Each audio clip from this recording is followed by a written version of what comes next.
Hello, everybody. Welcome to Ottawa Exposed with David Creighton. This is the inaugural episode of which I hope will be a weekly viewing experience with you.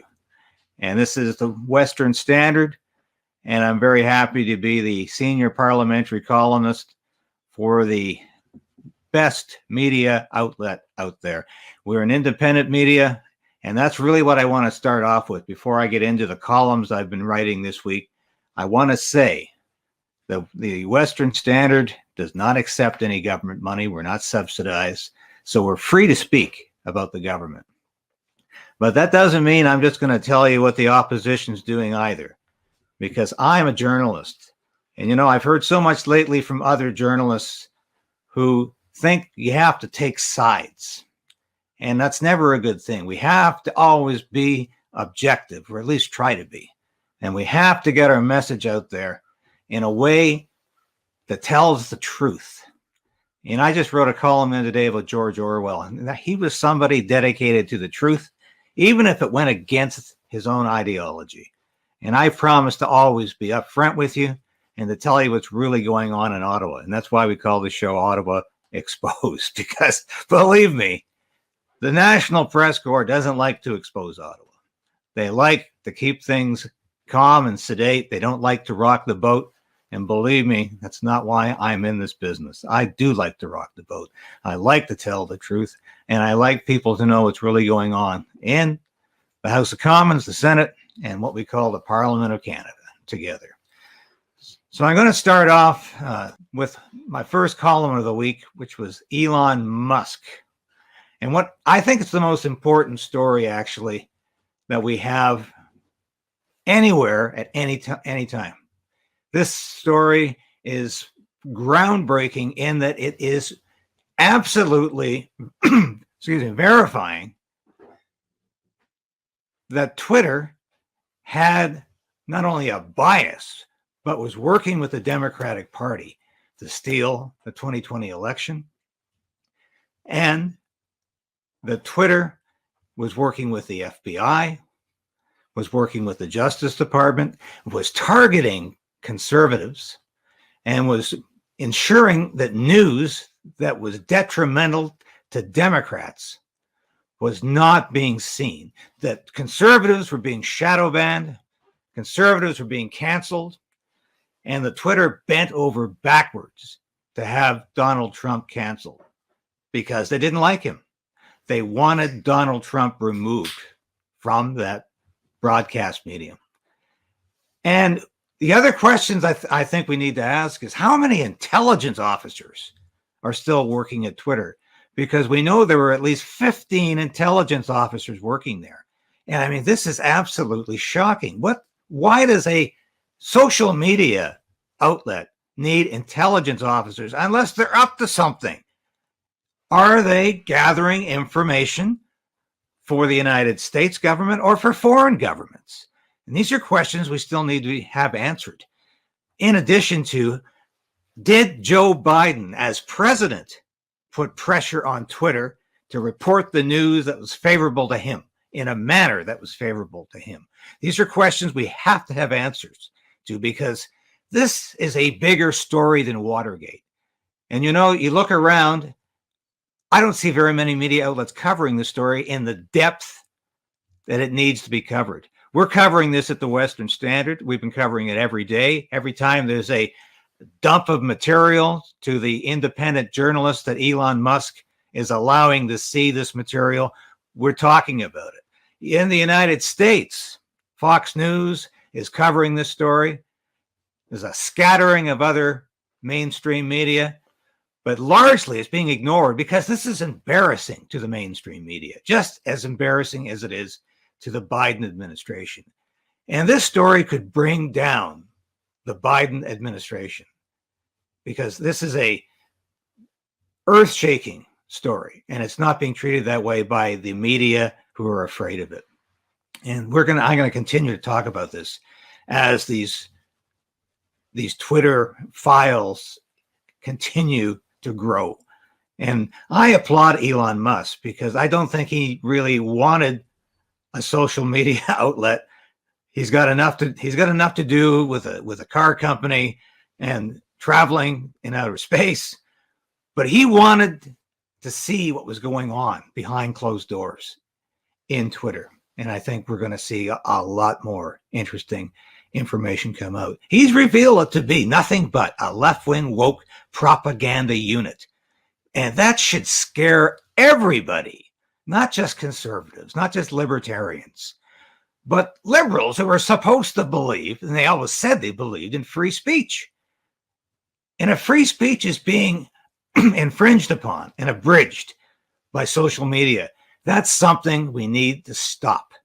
Or at the very least, we need to acknowledge it's going on so people, the public, know what's happening. So I think that's the most important story of the week for me. And I think it's the most important story of the year, perhaps, in terms of what's actually happening. If you believe in free speech, you need to be very concerned about this. And I want to move on to a by-election this week in Mississauga.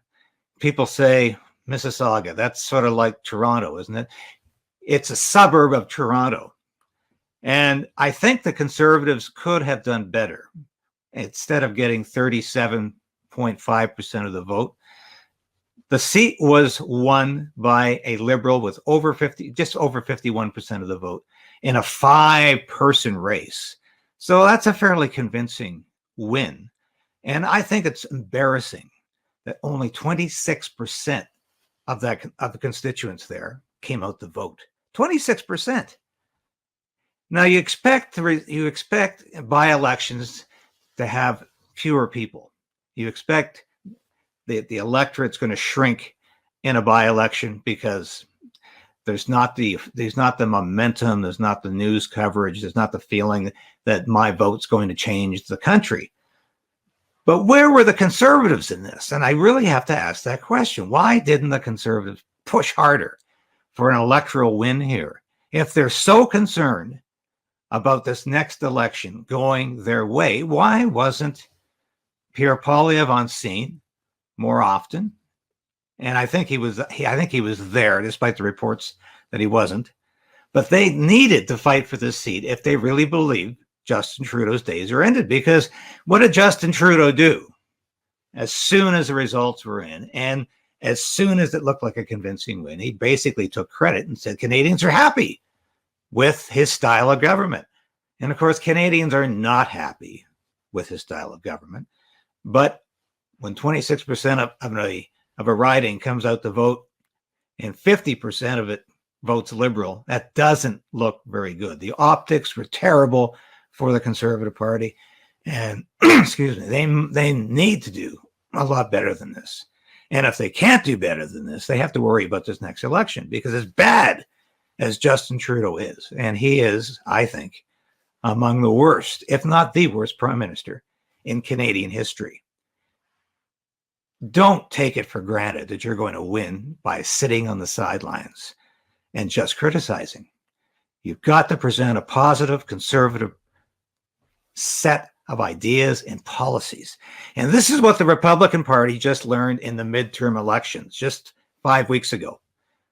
They assumed Joe Biden was so bad they couldn't lose.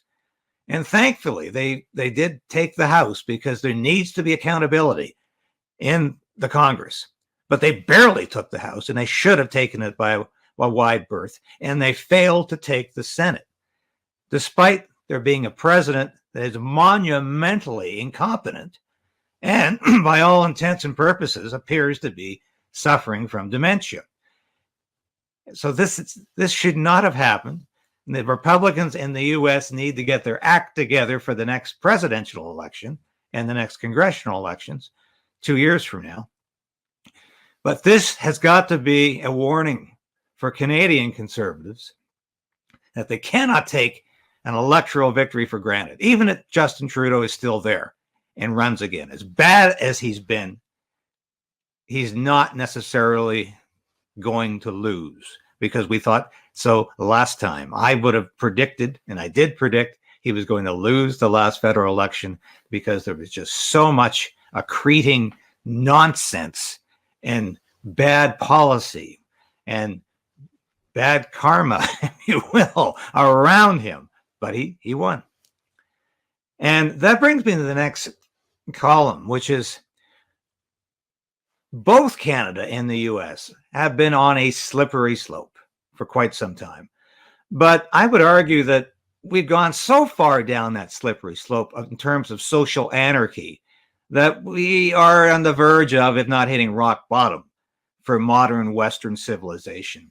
And I think this has to be acknowledged, because whether or not you agree, whether you did agree or whether you still agree with same-sex marriage, or whether you opposed it, a lot of people at the time that same-sex marriage was approved said it was a slippery slope, that it wouldn't end with same-sex marriage. It would be the beginning of radical social change in this country.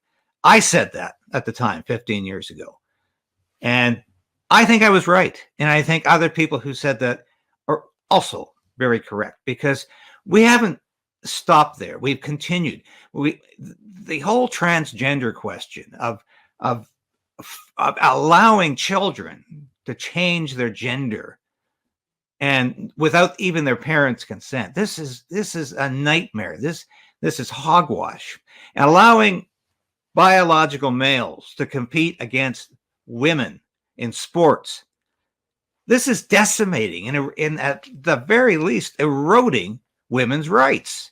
And this is a contradiction, an irony of this whole woke social change, is that as hard as women fought to gain their electoral freedom, to gain the vote, to be allowed to work and to earn the same amount of money as men, those rights are being eroded by the whole transgender question, because we are allowing people who imagine themselves to be a different gender to be recognized as that and to compete in sports.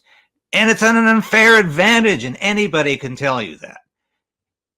Except they won't, because they're afraid of losing their job, of being declared transphobic, of being criticized.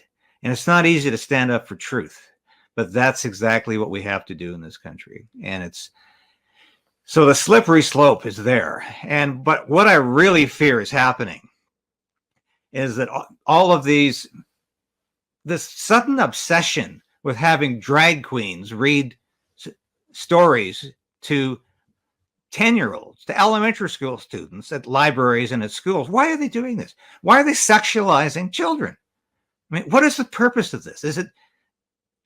There was a time when nobody would even imagine that a drag queen would be invited to the school to read stories.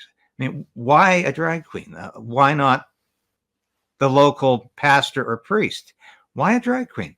Well, obviously, there's an increasing desire and tendency to try to normalize pedophilia. I believe that very strongly.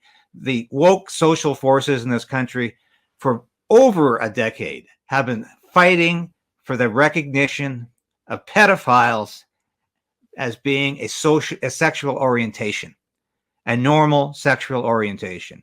Are we far from that? Well, we're seeing the word pedophile increasingly being relinquished in schools, that people are minor attracted. Now, when you first hear that word, you say, what on earth does minor attracted even mean? Because it sounds so innocuous. But what it's describing is a pedophile, or what we used to more accurately describe as a child molester. But my God, you won't see that term used very often because it's negative and it's describing this sexual orientation in a negative way. But we have to do that because it is damaging, it's destructive, and it's time to stop pretending that things are what they aren't.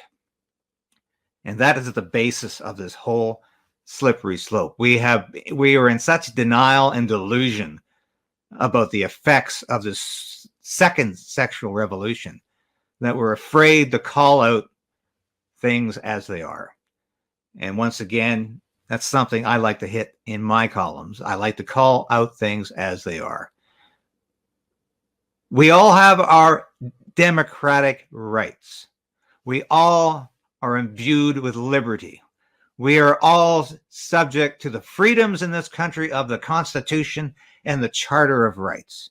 But that does not give us the right to infringe on other people's liberty and to be destructive in our behavior simply because we say we own those rights. And I think this is absolutely essential we understand this. And I'd like to conclude today with a story that's both tragic and funny.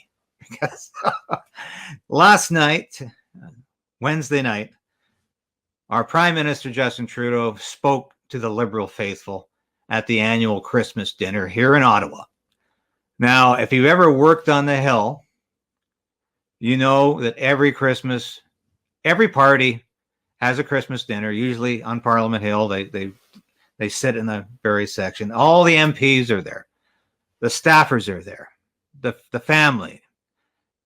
And all the other assorted grits, as I said in my column. But Trudeau was the keynote speaker, and they haven't really got together in a real way for at least 3 years now because of the pandemic. So this was the first speech Trudeau has made to the Liberal faithful, all gathered together for quite some time. And I must say, he's used to going places, making speeches, and seeing protests. But he got a lot of applause last night. Of course, you would expect that. And he got a lot of appreciation. So he had a chance to really talk about things. But what did he talk about? He decided to go after Conservative leader Pierre Poilievre and suggest that Canada's not broken. Well, actually, Poilievre never said Canada was broken. It says it feels like that sometimes because of Trudeau's policies. So that was, to begin with, inaccurate. His whole keynote address was based on that assumption that Poilievre had said this. He did not say that. He said because of Trudeau's policies, because of the raw economic times we're experiencing right now, it feels like that. It seems like that. And I think that's an accurate statement to make. But Trudeau went farther and suggested that Poilievre's afraid of the media, that he runs away from the press, and that he has an inability to communicate directly to Canadians. Well, I think actually that's not true. He's communicating very directly. And Justin Trudeau is not afraid of the media. Why should he be? He subsidizes most of it. And he fully funds the CBC. So, of course, he's not running from the media. And every time you see the national media here in Ottawa assembled together at a news conference, they just love to lob softball questions towards the Prime Minister. I have rarely seen a tough question thrown at the Prime Minister in the last 3 years, largely because they know their salaries are dependent upon the Liberal government. And this is something, if the Conservative Party becomes the next government, it needs to reverse the subsidization of the media because it's destructive and it's a form of press suppression. It's a form of destroying free speech because governments traditionally have destroyed the free press in two ways. They use the stick and the carrot. The stick is to ban various media. The carrot is to give the media money or privileges or advantage to report the news the way the government wants to. And this is exactly what the Trudeau government's done. It's censoring the news through internet bills, and it's getting the kind of coverage it wants by giving the media outlets the money they're demanding. And this is completely contrary to good government and good governance because Canada deserves better than this. But I found Trudeau's speech last night to be highly, highly entertaining, as I always do, but for the wrong reasons, of course, because he, after going after Poilievre and the Conservative Party, he had the unmitigated gall to suggest that the Conservatives are our neighbors. and he doesn't really care how people vote. And of course, no other prime minister could come up with a statement like that with a straight face. But let's face it, he was an actor, not a very good one, but he was an actor. And it was interesting to see him actually take the time out to speak to people, because he hasn't done a lot of that lately. In between going to drag queen show appearances, getting into arguments with Chinese dictators, singing Queen songs on the eve of the Queen's funeral in London, and his usual antics, Trudeau has not been doing a lot of governing. He does a lot of nonsense. But I'll tell you what, I appreciate the fact that we have Justin Trudeau in Ottawa, because he provides instant fodder for columnists like me.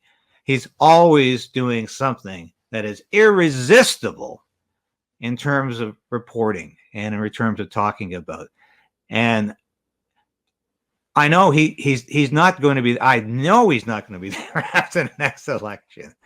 Whether or not his caucus decides to remove him, or whether he's defeated, he will be missed because of the fodder he provides in terms of the political stories that continue to come from his office and from him. So that's episode number 1 of Ottawa Exposed. I tell you, Ottawa's a place I always said I'd never come back to, because I'm from British Columbia.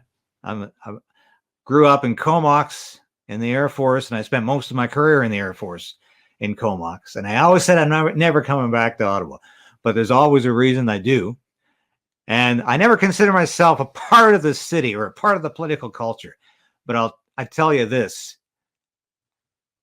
I'm glad I'm here to report on what's happening right now, because I think we're witnessing history, whether or not it was the Freedom Convoy in February and the absolutely uncalled for authoritarian response to that from Justin Trudeau, namely the Emergencies Act.